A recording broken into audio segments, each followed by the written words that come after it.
In 2024, we spent 3 amazing weeks on the beautiful island of Ireland and have captured the highlights of our trip in a series of videos. Join us as we discover and explore a land of rich history, stunning landscapes, vibrant culture, and one that has a profound family connection for us. In this first episode, we visit Dublin, the capital city of the Republic of Ireland, where we, along with John's sister Joellen, start our exploration of this amazing country. At the heart of the city of Dublin is the River Liffey, which divides the city into the north side and the south side. Each side has its unique character, culture, and attractions. The north side is known for its vibrant markets and historical sites, while the south side boasts trendy cafes, shops, and parks. The Liffey originates in the Wicklow Mountains and flows for about 78 miles before emptying into the Irish Sea, and is what we anchor to when navigating the city. What'd you say? Also a lot of temperance. Yeah. Truck, there's a hop-on, hop-off bus there. Oh, there's another Guinness truck. Merry Christmas. Tankers of ale, not tankards.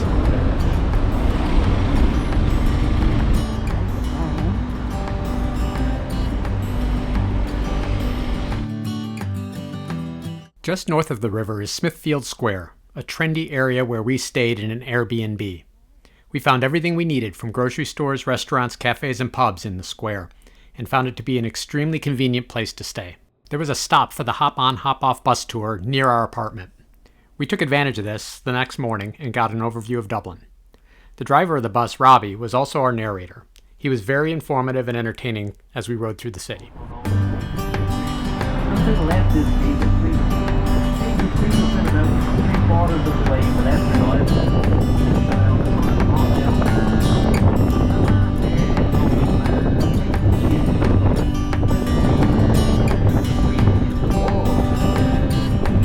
Made the list.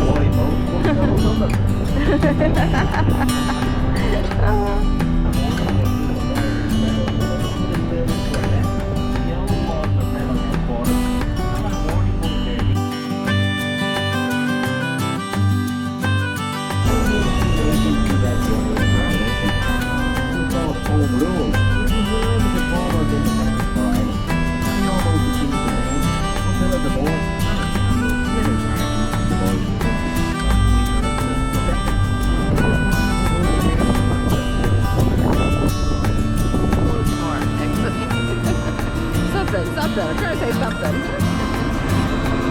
Oh, the bus is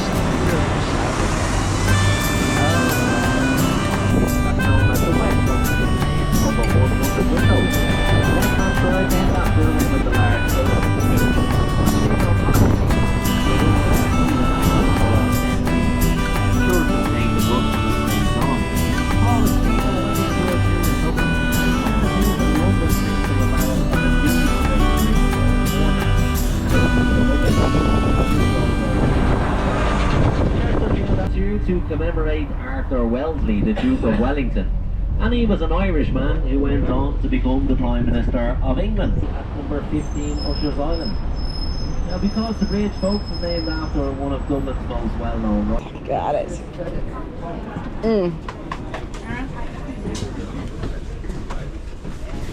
Thank you, Robbie. No problem. See you later, guys. Thank you very much. No problem. Thank you. Thank you so much. We have a great time. Thank you. We exited the bus at the O'Connell Street stop. Named after Daniel O'Connell, a 19th century Irish political leader, O'Connell Street has been a central site for political and social movements throughout Irish history. At the north end of the street is the Spire of Dublin, a 390-foot tall stainless steel monument that was inaugurated in January of 2003. The spire is an iconic symbol of Dublin, representing the city's modern identity while also serving as a focal point for gatherings and celebrations. Also on O'Connell Street is the General Post Office, commonly referred to as GPO. It is one of Dublin's most significant historic sites and played a central role during the 1916 Easter Rising. It still functions as a post office and houses a visitor center and a small museum. If you look closely, you can see bullet holes from the Easter Rising. Bullet holes. We found Dublin to be a very walkable city, and once we got the lay of the land, walking was our main mode of transportation during our stay. Our apartment in Smithfield gave us a comfortable and convenient place to unwind at the end of these long days of walking.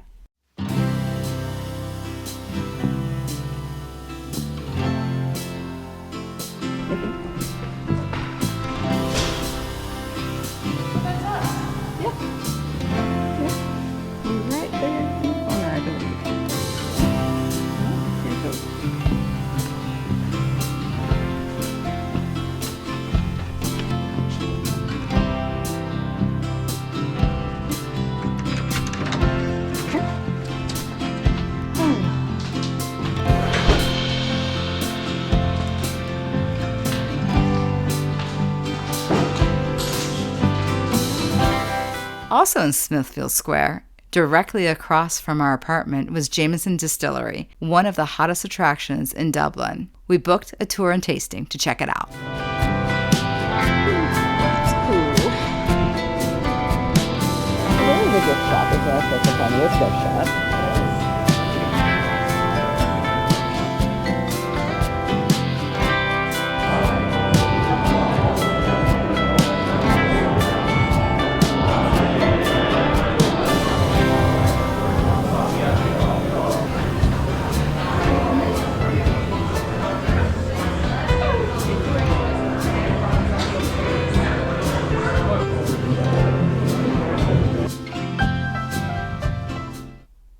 We started with some delicious cocktails and then moved on to attempt to distinguish the various notes between 3 different types of whiskeys.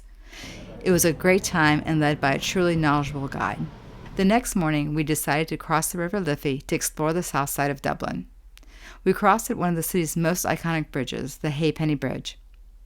This cast iron footbridge was built in 1816, and its name comes from the toll that pedestrians had to pay to cross the river, half a penny.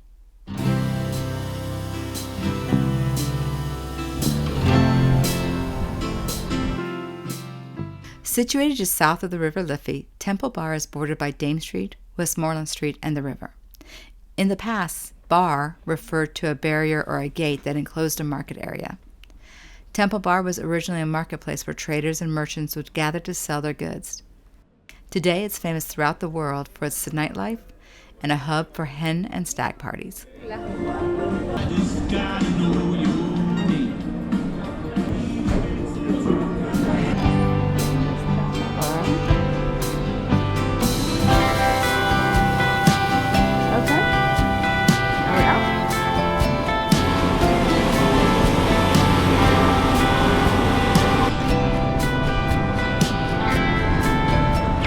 Dating back to 1030, Christ Church Cathedral is one of the oldest buildings in Dublin. The exterior is characterized by its striking stone facade and tall spire, and the architecture includes both Romanesque and Gothic elements. Inside the cathedral, we found a stunning vaulted ceiling, beautiful stained glass windows, and amazing stonework.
The crypt is one of the largest in Ireland and dates back to the 12th century.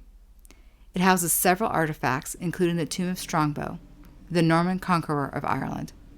It also has one of the 4 surviving originals of the Magna Carta from 1215, which is displayed in a climate-controlled case to protect it from deterioration.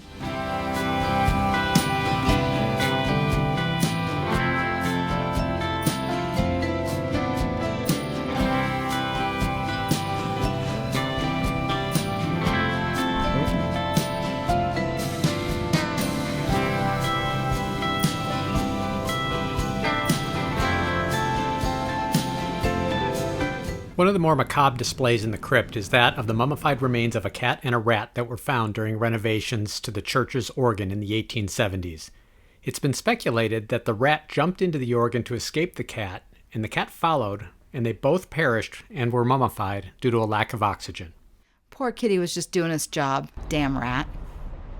Not too far away is St. Patrick's Cathedral, which is often referred to as a national treasure of Ireland. The cathedral is built on the site where it's believed that St. Patrick baptized converts to Christianity in the 5th century.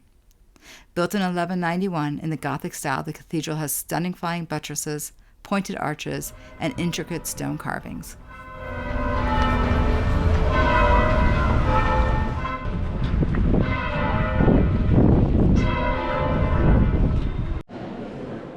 The interior of St. Patrick's Cathedral is a remarkable blend of art, history, and spirituality. This is cool. This is old-timey. One example is the Door of Reconciliation. This is where the Butlers and the Fitzgeralds agreed to a truce and met at this door to negotiate, symbolizing peace and reconciliation.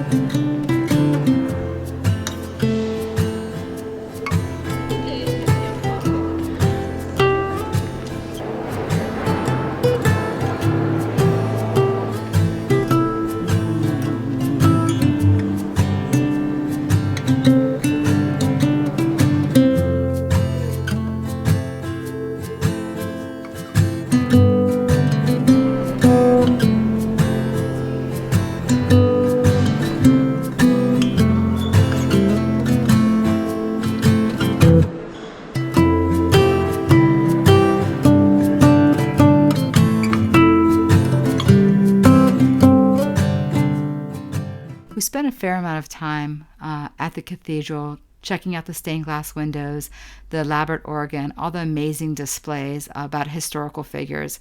I think John finally had to find me and drag me out. Yeah, my sister and I had to search almost the entire first floor to find Mishka in her wandering.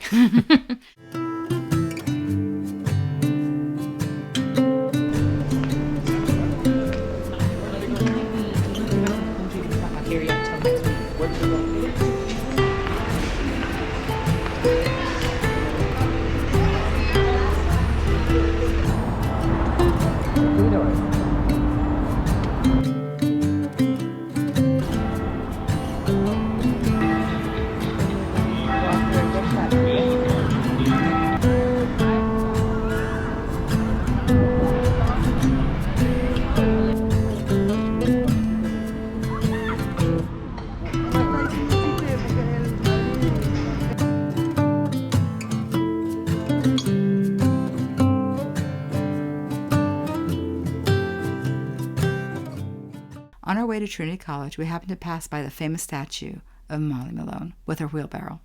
The story goes that Molly Malone, a fishmonger, died young, possibly from a fever, and a ghost is said to haunt the streets of Dublin. Many visitors take photos with the statue or toss coins into her wheelbarrow for good luck. Ireland's oldest university, Trinity College, was established in 1592 on the site of an old monastery. The campus features stunning architecture, combining medieval and modern styles, and we found it to be a perfect place to sit and take a rest from our busy morning activities.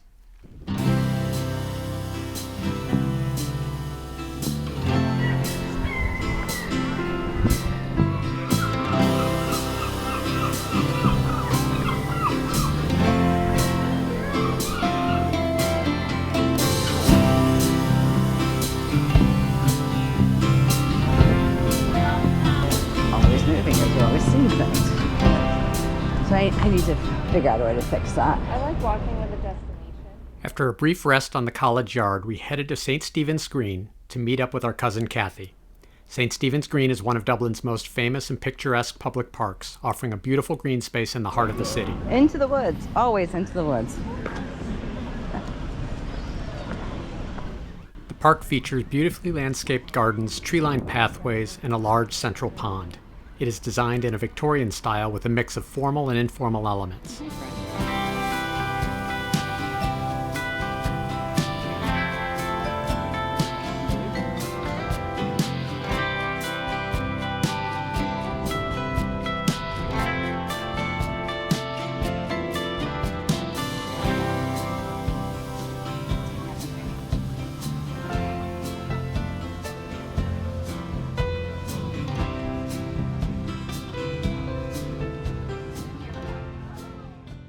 but the best part of the visit were the hours we got to spend catching up with Kathy.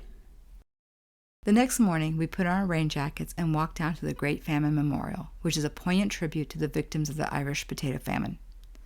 The famine occurred between 1845 and 1852 and led to mass starvation, disease, and immigration. The famine profoundly impacted Ireland's demographic and cultural landscape, and its effects are still felt today. So your grandparents would have immigrated after the Great Hunger.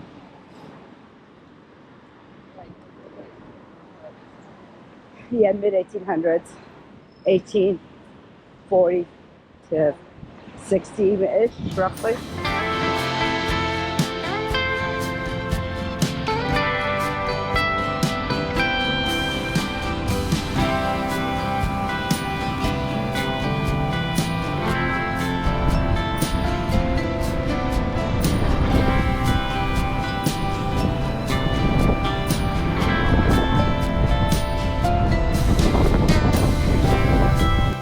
Not far from the memorial is the Epic Emigration Museum, and given our Irish heritage, it was a must-see for us. The museum does an impressive job of showing how Irish people have influenced the world through their emigration using innovative exhibits and engaging storytelling. It celebrates the resilience, creativity, and contributions of the Irish people around the world. We found this to be a very moving experience.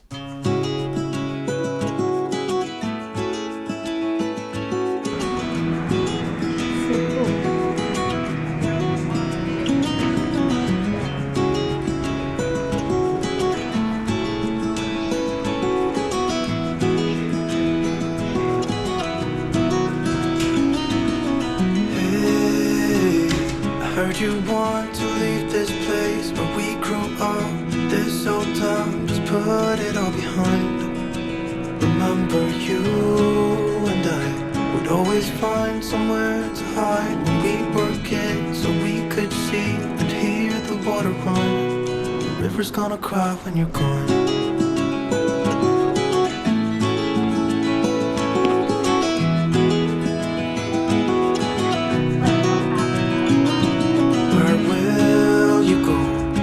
You miss the ones you know. I'll be here, hanging on, waiting for your call. Seems like time as a wave passing by, leave a mark in our minds to turn to memories. The river's gonna cry when you're gone, gone, gone, gone. The river's gonna cry when you're gone, gone, gone, gone. River's gonna cry when you're gone, gone, gone, gone. River's gonna cry when you're. River's gonna cry when you're. River's gonna cry when you're gone.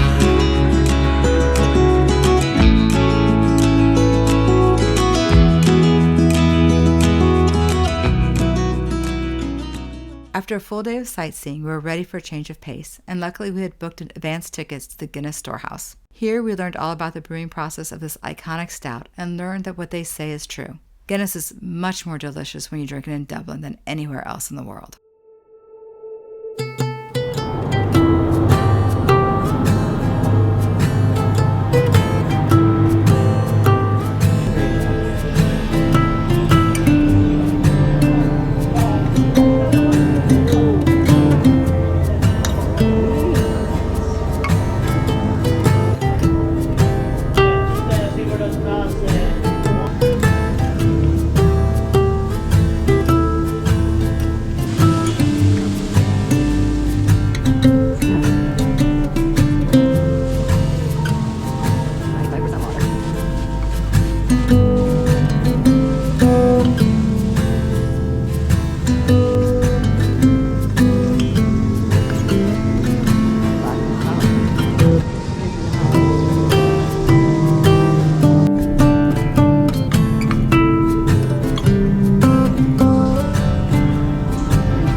is it removing foam and making a picture, or is it adding something to make a picture? Adding, so it's basically malted barley extracts. So Oh, okay. it's printing it on top. It's like cappuccino art or like Right. cocktail art or something like Got that. it. Slasher.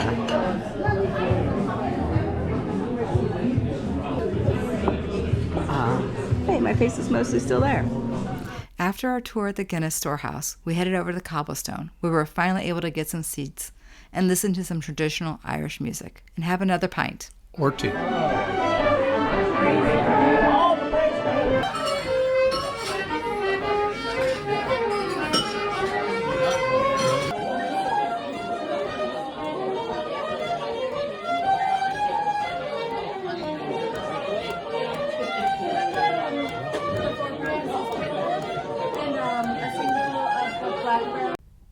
The next morning, we took advantage of the beautiful weather and walked over to Phoenix Park.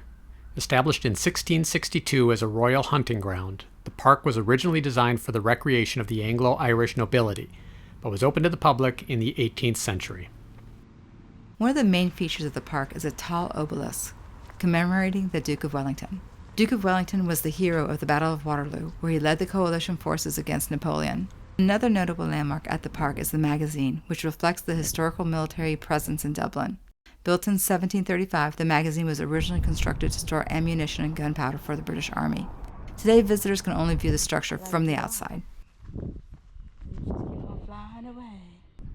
Covering approximately 1,750 acres, the park is massive, and though it felt like we walked the entire thing, we really only covered about a third of it. We were getting pretty spent and decided a change of pace was needed. So we called an Uber and headed to the Archaeology Museum, also known as the National Museum of Ireland. The museum building itself is a beautiful example of Victorian architecture, featuring a grand entrance and ornate detailing. Here we learned about prehistoric Ireland, the Viking Age, bog butter, and bog bodies, and viewed amazing artifacts.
We then returned to the GPO. Last time we just visited the outside, this time we went in. We checked out the post office, and then we went over to the museum and checked out the exhibits there.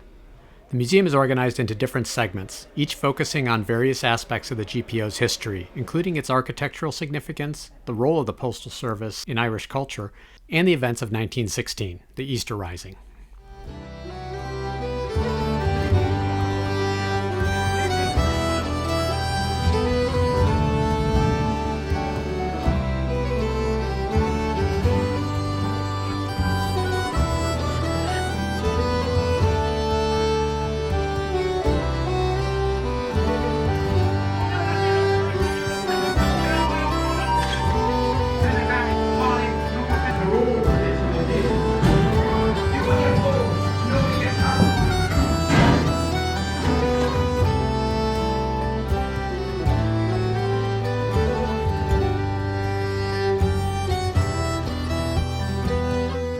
We were so moved by what we learned at the GPO that we walked down the street to the Garden of Remembrance.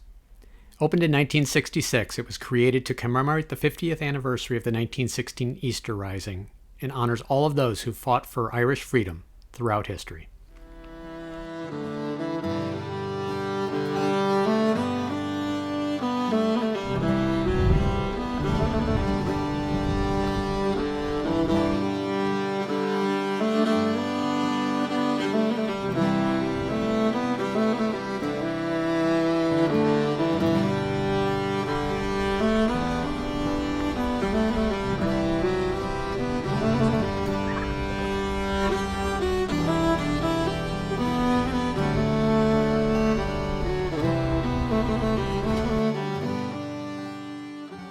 At the center of the garden is a sculpture known as the Spirit of Mother Ireland. This bronze statue symbolizes the enduring spirit of the Irish people in their struggles for independence. For our last stop of this day, we headed to Dublin Castle. Dublin Castle was originally built in the early 13th century as a defensive fortress. It was constructed following the Anglo-Norman invasion of Ireland and served as a royal and administrative center for the English crown in Ireland.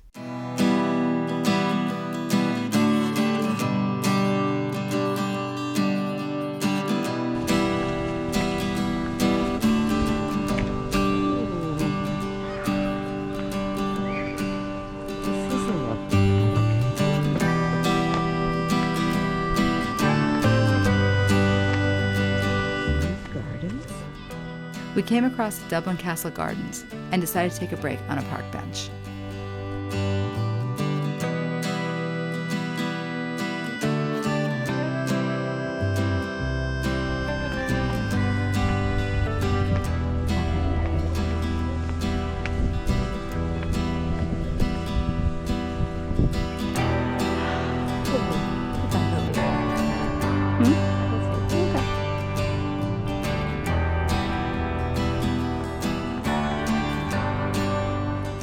After our little break, we headed into the coach house. This is where they used to house and maintain the horses and carriages for the castle. Today it is used as an exhibit space focusing on Irish society. It was a nice little exhibit that we enjoyed before continuing our exploration of the Dublin Castle grounds.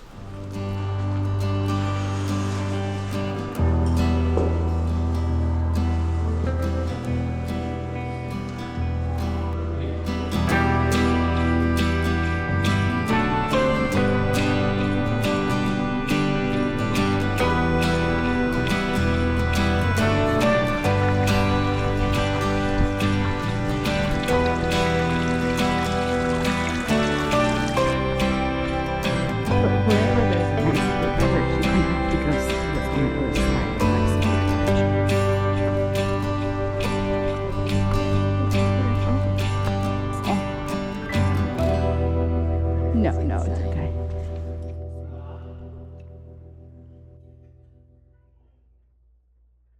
We ended our very busy day with a great meal, a bar cat, and some more traditional Irish music.